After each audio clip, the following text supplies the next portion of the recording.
Hello and thank you for joining me on this brief discussion of audiobooks. I live on Australia, my favourite country of residence. Not my only country of residence, but my favourite so far. It is a largish continent with a reasonably low population, and we are thinly spread, mostly sort of scattered around the edges of the continent. This ends up with there being large gaps with not very much, which is in fact one of the things I love about Australia. But if you are residing in point A with a small population of humans and stuff happening, and you want to get to point B with its larger population of humans and a few things happening, you usually have to drive. Because for all our greatness is not public transport, and it's not transport between different areas. If you're not going to fly, you're probably going to be driving. Now, my experience of law enforcement suggests that they are not fond of the notion of people driving down the highway with a book perched on their steering wheel at 100 kilometers an hour. And who could blame them? That would lead to accidents potentially, or fines and loss of money. So for me, audiobooks are a bit of a boon. I just got back from a road trip. It took 2 hours to get to where I was going and 2 hours to get back. How do I find audiobooks? Well, I normally go through my library and a particular app that I loathe and detest. I scroll through it for a book that I want. It's hard to search in, and when I find one, I will download it and listen legally and safely as I drive along the highway. On this particular occasion, I wanted science fiction, and I ended up, as the thumbnail will have suggested to you, with Cryptomonicon by Neal Stephenson. I think it's Stephenson. I do not believe I have ever read any of Neal Stephenson's work. He's a science fiction, fantasy and non-fiction author based in the United States. I've heard a lot about him over the years. Snow Crash is the one that people regularly talk about and are very keen on. That one was not on the app, so that's how I ended up with Cryptomonicon. And this is a DNF video. 4 hours later, I have only got through 6% because I had to turn it off every now and then, do other things. I'm not loving my experience, and there are a number of reasons why. So I chose a book that I had never heard of, from an author that I'd barely heard of, based on the fact that it was under the science fiction tag. So this is meant to be science fiction, according to the internet, science fiction, fantasy, what are some of the other ones? Thriller, cyberpunk, and a few other things, including historical fiction or maybe war fiction.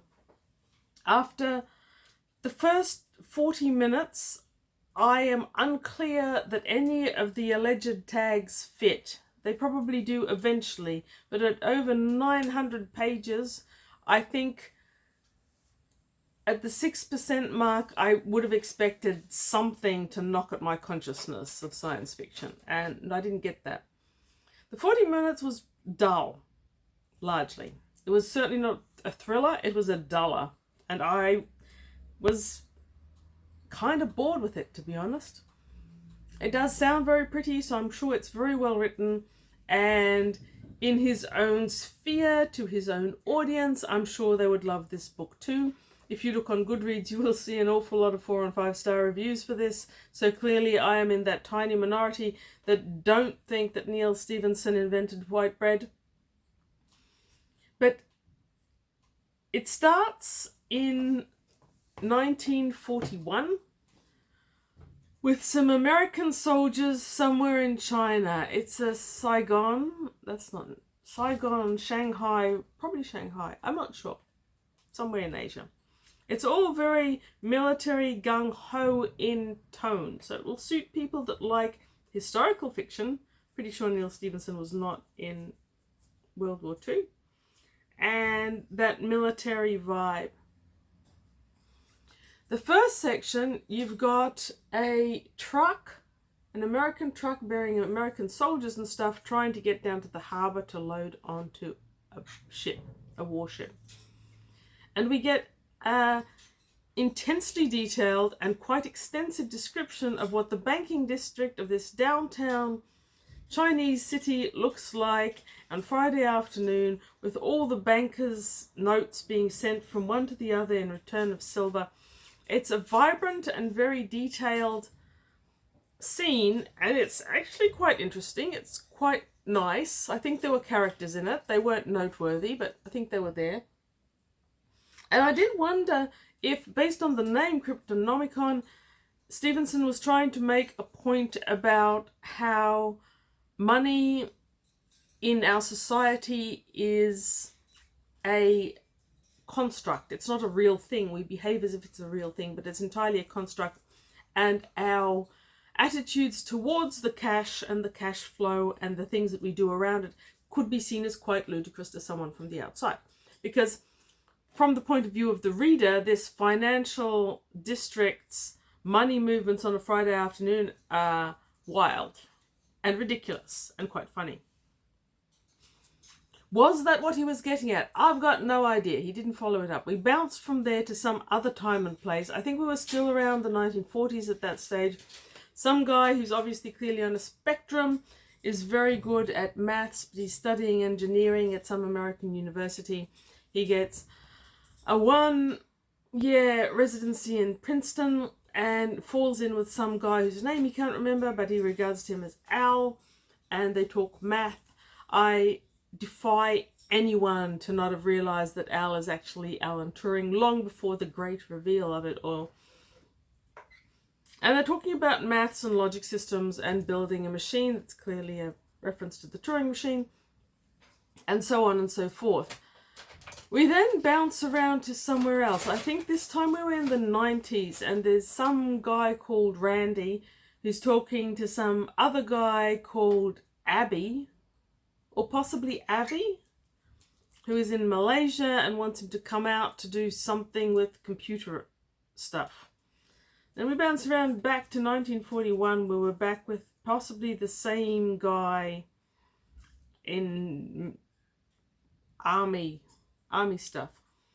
So there's a lot of bouncing around, and at this point there's not really been anything remotely resembling science fiction or cryptomancy.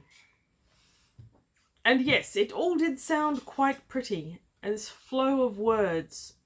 But much like the last audiobook, which was also a newer science fiction book, you've got this masses of descriptive capacity with no point. All that description of the banking district, you could have done that in a sentence or two like I do, like I just did to describe what was happening. You could do a paragraph if you really wanted to expand and give it some little curlicues and make it fancy. You could make it a page.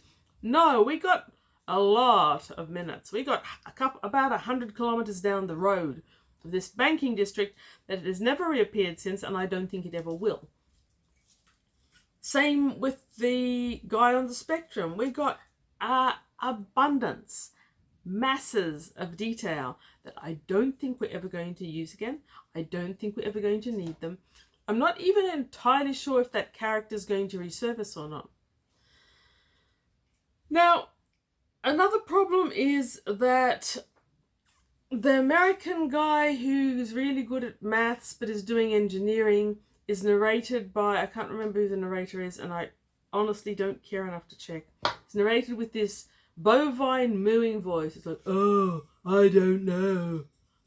And then Randy, who is the 1990s American who's just left his girlfriend to go to Malaysia, is like, I don't know. And then the Marine has got exactly the same bovine type voice. The other voice, which is given to the Abby, or possibly Amy, I don't know, something with an A and an E at the end, is this high tenor on smack sort of voice. None of them were appealing. As long as the narrator is droning on the pretty descriptions of Shanghai or Manila or this or the ocean or the ship, that's fine, and that's by far the majority. You don't actually get a lot happening so far. But it's not really that exciting or interesting or engaging. Now, I have had some people say about Cryptonomicon that the characters drew them right in. It's like, I'm glad they worked for you, but for me, I would argue that there weren't even any characters. There were names attached to a symbol, a placeholder for a location in time and history where something may or may not be happening, but I have not so far encountered no characters. So one person online who gave it 3 out of 5 stars, which is one of the lower ratings, by the way, says it's a monster book comprising an interesting weave of cryptology and banditry, covering interlocking generators from World War II to the present. So, not much of the science fiction that I was engaging for. The other thing is the timey-wimey stuff. One of my least favorite characteristics of books is jumping back and forth through the timeline, here, there, 40, 41, 40, 91, 90, back and forth all over the place like a pinball machine gone crazy. I don't like those books, and they're so popular at the moment that I actually kind of gave up reading modern Australian fiction because every single book seems to require jumping back and forth in time instead of just telling me one story. Now, I don't doubt that by page 800 or something, I will have seen how all these different scenarios do in some way relate to each other. But that's an awful lot of pages and time out of my life in order to find that. Now, so the prose writing in general, I would say that's pretty good. I didn't love it enough to stay there for it, so that would not be a 5 out of 5 for prose for me, but it could possibly land as a solid 3. There was nothing wrong with it. It was well done. It seemed well edited. Just wasn't particularly engaging overall. Characterization, as I've already mentioned, is so completely absent that I've got really no idea who anyone is, but more importantly, I have got no idea why I should care about any of them. There's a few other things. There is, I've got to say, a bit of an ick factor here. It's like, sure, he's mostly in 1940 so far, so you wouldn't, and mostly in American military installations, so you wouldn't expect a lot of women. But where women do appear, they seem to be there for a very, very specific, very narrow purpose that so far is unappealing. Now, let's also talk about race. Now, if you're writing a book about World War II Americans, it's a common theme that armies throughout the world will use insulting nicknames or shortenings of names of their enemies to dehumanize them. It's really hard for most non-insane humans to shoot in the face another human being who hasn't done them anything wrong. Part of the methodology of doing that is calling them nips, gooks, geeks, whatever. And if you're reading historical fiction, historical military fiction specifically, from any country, from any time, you're going to get a bit of that.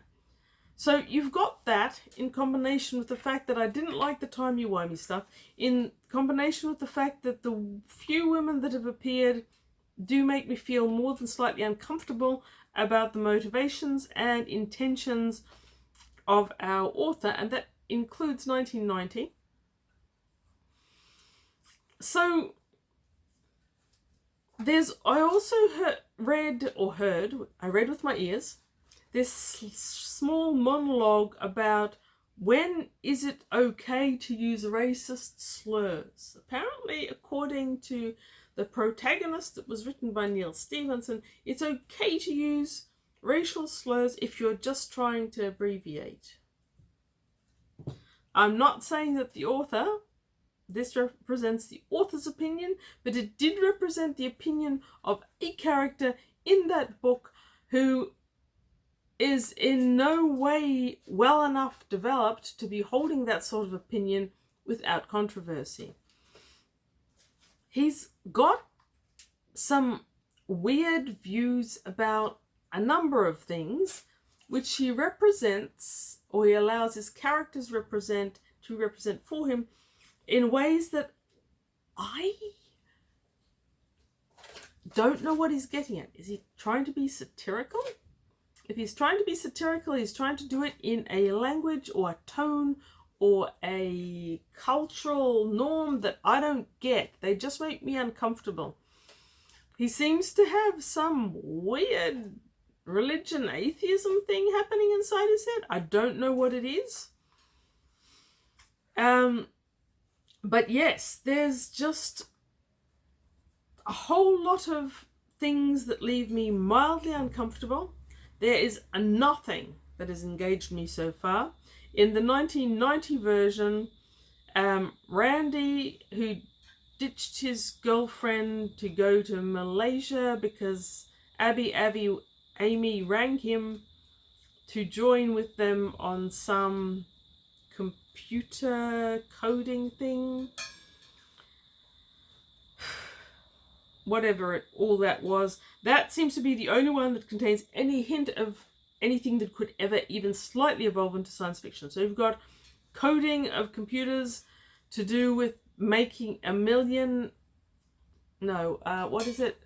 ridiculous money, crazy money, shitload of money. I don't know. There's a phrase for an awful lot of money that these people use for some reason. And that seems to be the goal and motivation of that part of the story, though we have started to talk a little bit about the coding required to encrypt data and keep it secret. I don't care enough. If I have read 6%, which is the equivalent of about 4 hours worth of a 900-page book, I want something to have actually landed for me so far. So with no SF, no fantasy, no thrill, and no cyberpunk so far, I am not convinced, and I am DNFing and discontinuing Cryptomonicon. I am not completely ruling out Neal Stephenson in the future, but based on the amount of Cryptomonicon I've been through, I will approach him with caution, hesitation, and probably a real book in hand. If you have watched this far, thank you for watching. If I am completely wrong about Neal Stephenson and you think he's dramatically great, let me know which book to start with. If you loved Cryptomonicon, I feel for you. Or good luck. I don't know. Anyway, thanks for watching. Comment, subscribe, tell other people to comment, subscribe, and always read good books.